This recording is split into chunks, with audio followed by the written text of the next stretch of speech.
নমস্কার বন্ধুরা, আজকে বানাবো গরমের দিনে একটি ড্রিঙ্কসের রেসিপি। আশা করছি আপনাদের খুব ভালো লাগবে।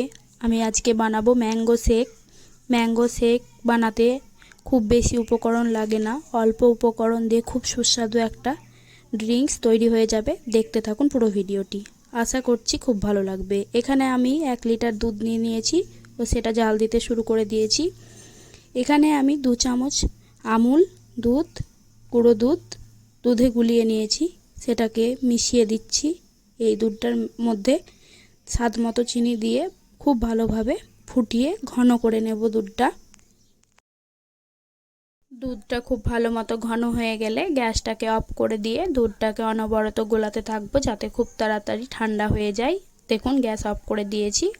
অন্যদিকে আমি আম পেস্ট করে নিয়েছি, কুচি করে মিক্সিতে দিয়েছিলাম, পেস্ট হয়ে গেছে। এবার ঠান্ডা দুধের ওপরে ওটা দিয়ে ভালোভাবে গুলিয়ে নেব। সময় আপনারা এখানে বরফের টুকরো দিয়ে নিতে পারেন, আমি এখানে বরফের টুকরো দিইনি। এটাকে আমি ফ্রিজে রেখেছিলাম 2 ঘন্টা মতো। এবার আমি এটাকে সার্ভ করে নেব গ্লাসের মধ্যে।